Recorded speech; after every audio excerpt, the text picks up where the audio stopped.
तो आज हमने एक नया विषय रखा है। नया विषय हमने ये रखा है कि सबसे पहले हमें ये जानने की जरूरत है कि हम कौन हैं।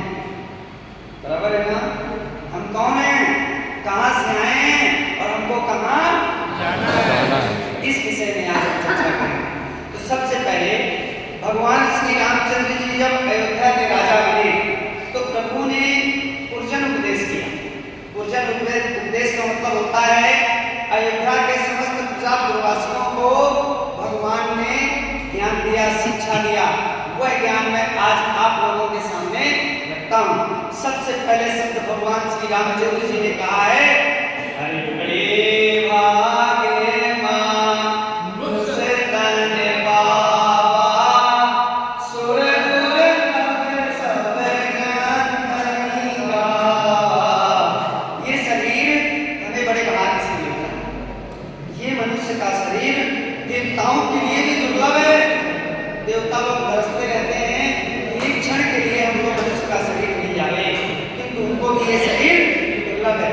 और परमात्मा हमारे ऊपर कृपा करके इस व्रत लोक में हमको भेजे हैं। तो ये शरीर क्या है, इस विषय में विचार करेंगे। तो ये शरीर साधने नामे मोक्ष कर द्वारा, जेन पाई परलोक सवारा। ये शरीर साधना का धाम और मोक्ष का दरवाजा है। इसे पाकर के हमें क्या करना चाहिए? सुंदर हरि का भजन करना चाहिए, राम जी का कीर्तन करना चाहिए। और जो लोग ऐसा नहीं करते उनकी गति क्या होती है ये भी मैं आप लोगों से बताता हूँ। उनकी गति बहुत विचित्र होती है। हरि सो प्रकंद दुख पावई, सो प्रकंद दुख पावई, सिर धुनि धुनि पछताई, काहि करहि सही विद्या दोष लगाई।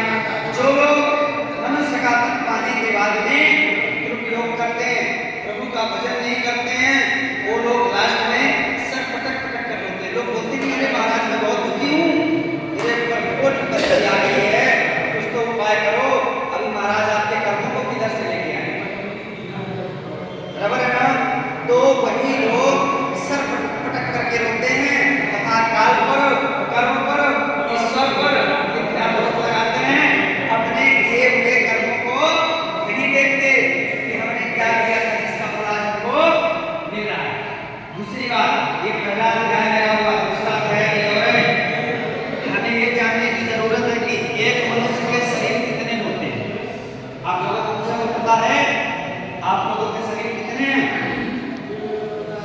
3। कितने शरीर हैं? अभी मैं इसी जगह पे दिखाता हूँ, सबके 3 शरीर हैं। जितने प्राणी रखे हुए हैं, हमारे 3 शरीर कहाँ कहाँ रहते हैं, क्या काम करते हैं, मरने के बाद कौन सा शरीर परमात्मा के पास में जाता है, इस विषय में आज हम चर्चा करेंगे। सबसे पहले ये शरीर जो आपके सामने खड़ा हुआ है इसको बोलते हैं स्थूल शरीर। क्या बोलते हैं? सभी लोग नाम याद रखेंगे, बात पूछूंगा मैं। इस शरीर को क्या कहते हैं? स्थूल शरीर। जब ये शरीर मर जाता है तो इसका तुरंत नाम चेंज हो जाता है। क्या हो जाता है? कारण शरीर। जो कारण शरीर चिता में जल करके खत्म होता है। अभी तीसरा शरीर छुपा बैठा हुआ है, अभी दिखाता हूँ आप लोगों को। 2 दिखाता, तीसरा दिखाता हूँ। अन्य लोगों के धर्म के जो ग्रंथ कहते हैं, मैं नाम नहीं लेना चाहूंगा, लेकिन उनके विषय में मैंने सुना है कि 2 होते हैं, लेकिन मेरा धर्म बोलता है कि 3 होते हैं। तीसरा स्वरूप है हमारा, हम अपने ग्रह में सो रहे हैं, खिड़की दरवाजा बंद है, कूलर एसी चल रही है, हम मस्ती में सो रहे हैं। आज हमको सपना आया, आज हम अपने फलाने दोस्त से मिले थे, आज हमको सपना आया, हम तो दिल्ली घूमा, आज हमको सपना आया प्रयागराज घूमना के आ गए। तो जो आप लोग जो आप स्वप्न में देख रहे हैं, तो आपने उस दिन जो कपड़े पहने थे, अगर आपने दाढ़ी बाल नहीं बनवाया है तो दाढ़ी बाल रहेगा, बनवा लिया है तो नहीं रहेगा। आप लोग बताएं उस शरीर में कुछ अलग रहता है कि या सेम है? सेम रहता है। वो है हमारा तीसरा शरीर, सूक्ष्म शरीर। क्या नाम है उसका? सूक्ष्म शरीर। मरने के बाद उसी शरीर को पकड़ करके ये भगवान के पास लेके क्योंकि ये शरीर तो जल गया, चिता में जल करके खत्म हो गया। छित जल पाप समीरा पंचन विद्या है अधम शरीरा, ये मनुष्य का शरीर 5 तत्वों से बना हुआ है और मरने के बाद उन्हीं 5 तत्वों में मिल जाता है। हाँ, तो अभी विचार करने का विषय ये है कि जब हमारा शरीर होता है तब तो हमको एक पकड़ के ले जाते हैं, थोड़ा शरीर में होगा, आसमान में होगा, शरीर में होगा। अभी उस तीसरे शरीर को पकड़ के हम लोग भगवान के पास लेके जाते हैं और कहते हैं आओ हाजिरी लगी है, आपको पहला नंबर आया है, किस्मत से खड़े हो जाओ।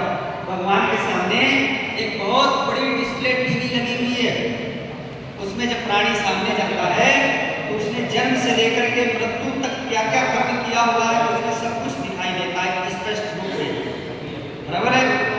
अभी उसमें हम चोरी कर रहे हैं, बेईमानी कर रहे हैं, दगाबाजी कर रहे हैं, किसी की बहन बेटियों को परेशान कर रहे हैं, अभी वो सब सामने दिखाई दे रहा है। अभी वो प्राणी भगवान से हाथ जोड़ता है, प्रभु मुझे क्षमा कर दो, अब अगले जन्म में मैं ऐसा कर्म नहीं करूंगा।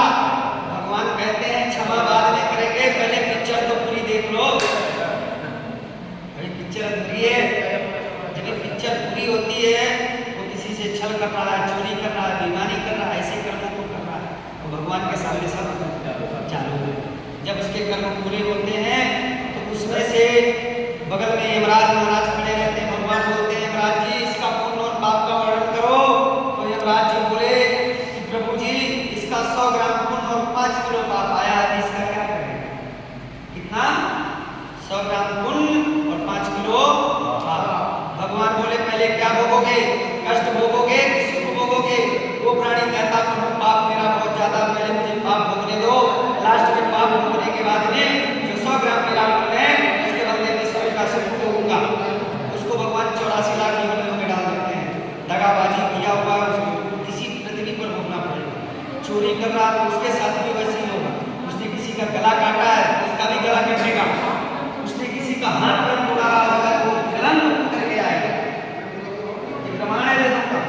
अगर आपने किसी का हाथ पैर तोड़ा, किसी का कुछ भी किया, आपने किसी के साथ किसी की आंख तोड़ी तो अंधा बन करके आओगे, किसी को बहरा किया तो बहरा बन करके आओगे, भोगना आपको तय है, इसमें कोई दुराई की बात नहीं है। तो लास्ट में जब उसके पूरे पाप होते हैं 84 लाख योनियों को भोगने के बाद जब भगवान के पास में आता है तो भगवान उसके ऊपर प्रसन्न होते हैं और कहते हैं कि जाओ 100 ग्राम पुण्य के बदले में तुमको पुनः मनुष्य का शरीर देता हूँ, इस बार जाना और 5 किलो पुण्य और 100 ग्राम पाप लेकर के आना।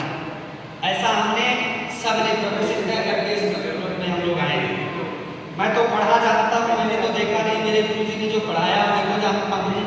जब माँ के पेट में बच्चा रहता है तो उल्टा लटका होता है, उसका सर नीचे को और पैर ऊपर। आप 2 मिनट खड़े होकर के दिखाइए मुझे, कोई सर के बगल में खड़े होइए, पैर ऊपर करके, कोई नहीं हो पाएगा। लेकिन इतना छोटा शिशु वो भी माँ के पेट में उल्टा लटका होता है।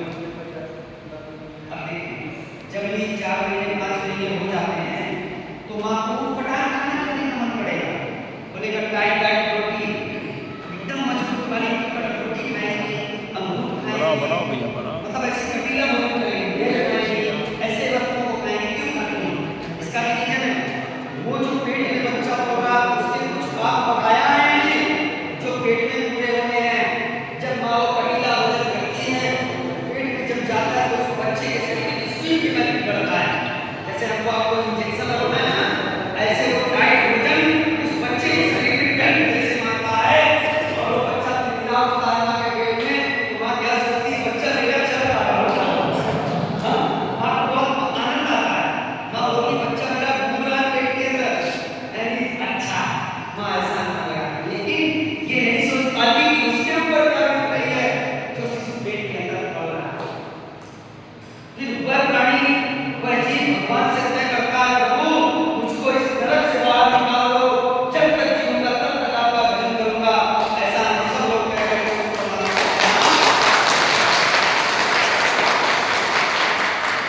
तो आप लोग मेरे स्वागत के लिए ताली मत बजाइए, मैं नहीं चाहता कोई मेरा स्वागत करे।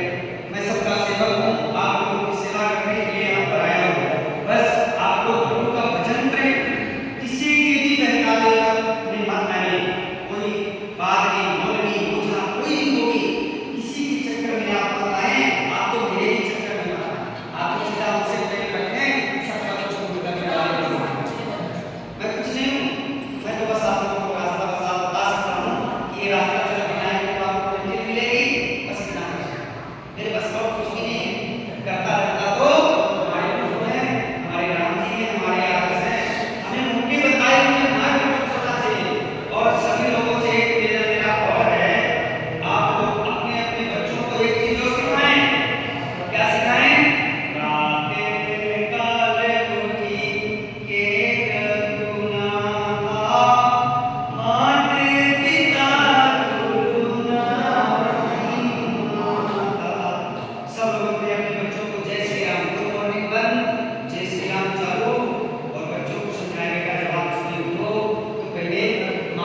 जेड पर खत्म होती है, यानी भ से शुरू होती है, जेड पर खत्म होती है, तो जेड बना के जानवर बना करके छोड़ती है।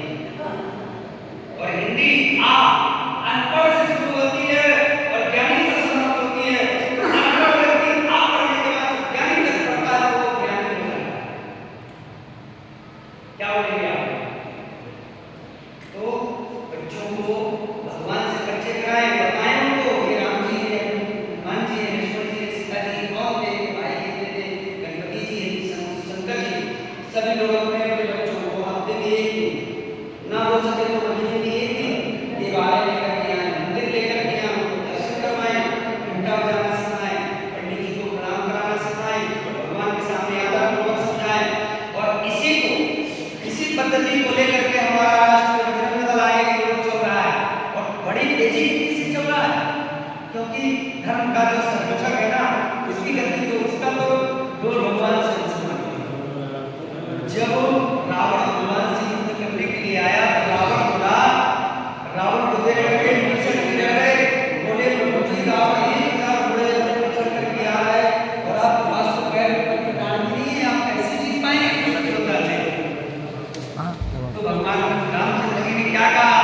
अरे महाजन संसार जीत सकै सोबीर जाटे सर होए सुनो सका अधिकी हे बलदेव वाले सखा, मेरे पास धर्म रूपी रथ है, उस रथ पर के रथ पे चढ़ करके इस अत्याचारी रावण का वध कर लो।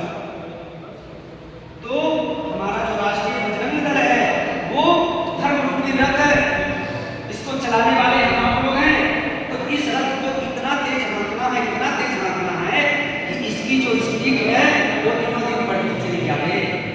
और कैसे बढ़ेगी? जब आप लोगों का सहयोग रहेगा। मुझे तो बहुत दुख हो रहा है कि हर मंगलवार को पब्लिक कम होती जा रही है। हमसे कुछ गलती हो रही है क्या? हर मंगलवार को सभी लोग भक्त लोग कम होते जा रहे हैं और बढ़ना चाहिए। मेरे को तो उस दिन का इंतजार है कि हाथ पूरा भर जाए आदमियों से, भक्तों से। किधर पूरा खाली पड़ा। चलिए अब मैं अपनी बात को समाप्त करूंगा। हमारे राष्ट्रीय दल के अध्यक्ष साहब श्री अशोक तिवारी जी अपनी बात को रखेंगे, क्योंकि मैं तो भगवान के बारे में आप लोगों को बता सकता हूँ, मैं उनके बारे में जानता हूँ, कोई गलती आप लोगों को बताता हूँ। और अध्यक्ष साहब जी जो मिनट अपनी बात को रखेंगे और देश के बारे में, देश दुनिया में क्या हो रहा है और हमें सबको लेकर के चलना है। हमारी नारी शक्ति को इतना आगे बढ़ाना है कि हमारी बहन बेटी अगर 12 बजे रात को भी जा रही है तो चुनी आना चाहिए। ये हमारा आपका कर्तव्य है, ये हमारा आपका धर्म है। हमको आपको धर्मनिष्ठ रहना पड़ेगा, तब ये अभियान सक्सेस हो पाएगा। हाँ, आप देखिए कितना प्रकार के तस्करण होते हैं, काट के फ्रिज में डालते हैं, काट करके नाला में डालते हैं, काट के क्या नहीं करते हमारी बहन बेटियों के साथ। तो हमें इस अभियान को इतना आगे चलाना है।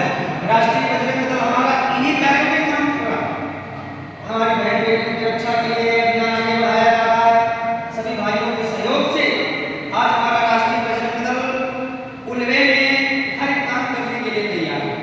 मैं आगे रखना चाहूँगा माननीय अशोक तिवारी जी से, वो अपनी बात को रखेंगे आप लोगों के समक्ष और थोड़ा राष्ट्र और देश के बारे में विचार करेंगे। जय श्री राम, जय श्री राम।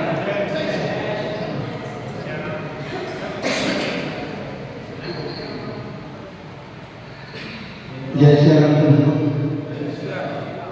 अभी आपने पंडित जी ने आप लोगों को जो बताया, जो सत्संग बताया, भगवान के दर्शन को कैसे करना है, अब उन्होंने तो बता दिया, लेकिन अब उसकी रक्षा कैसे करना है ये मैं बताता हूँ। हम सब एक है, हम सब सनातनी हैं। जो लोग ये बोल देते हैं कि 15 मिनट की पुलिस हटा दो फिर हम देख लेते हैं, अभी उनको कौन बोले कि जाओ सारी देखो प्रयागराज में, अभी हम हटाते हैं आप 15 मिनट में कितने हटाने वाले हैं। तो ऐसे लोगों को हम ही जवाब देंगे। हम अगर जाति में बचे रहेंगे तो हम उनको सबक नहीं सिखा पाएंगे।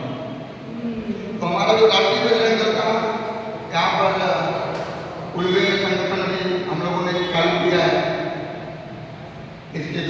बर्ताव करते हैं हमारे डॉक्टर रवींद्र भाई कुबलिया जी ने।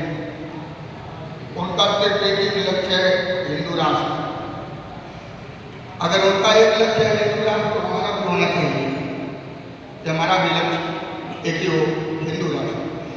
क्योंकि अगर उनको 57 देश मिल सकता है, हर मजहब मैं धर्म नहीं बोलूँगा क्योंकि धर्म एक ही है सनातन है, बाकी तो मजहब और पंथ में तो अपने अब ये समझो कि हम अपना धर्म है हम उसको फॉलो नहीं कर पा रहे हैं और वो सारे मजहब और पंथ के लिए रोड पे उतर जा रहे हैं। आप उनके भगवान उनके जो भी पूछते हैं मैं तो नाम नहीं लेता हूँ, लेकिन